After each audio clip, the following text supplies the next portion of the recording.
Hey Connor, good session of the day. Hope you found it helpful. It's certainly easy to fall back into old habits as we saw with that session there. First thing to make sure we get ourselves aligned up to target. On this one on the right we can see with the club on the floor we're certainly aligned up better towards that 150. Your tendencies were sometimes to be a little bit too far to the right. Now in this one here we're not too far right. There were a couple where you're getting a little bit too far off the target there. So, and if your natural shape of shot is a little bit left to right, we need to allow for that by aiming down the left hand side of the fairway or left side of the green. Now in terms of the swing, as we said, an old fault we've seen before where you get to the top of the backswing and you complete the backswing with a lot of wrist. Now what this will do now is start opening the club face.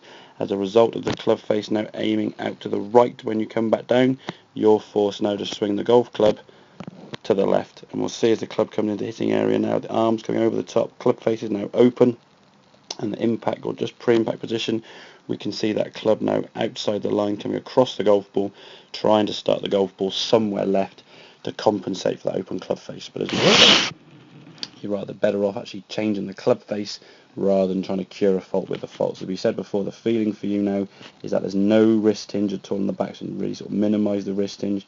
Top of the backswing there is a much better position now at the top of the backswing. The club is actually more in line with the left forearm, a little bit square. As the club now starts coming back down, we can see we're attacking the golf ball now from a slightly better position, just slightly out to in, and that's going to give us a chance to strike the golf ball cleaner and get the ball starting more towards our target line as we rotate through to a full finish. But the thing is, we also suggested don't overthink things. As we said, once you get yourself set up with your alignment, your feeling needs to be no wrists and hit it.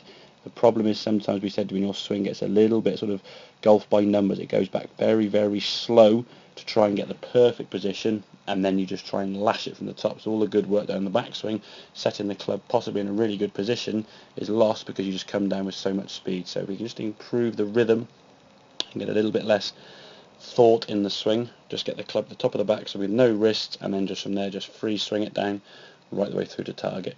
I'm sure you'll find your shots a lot more consistent, and certainly the bad shot won't be as bad. So hope that all makes sense. Any questions, obviously give me a shout and I'll catch up with you soon.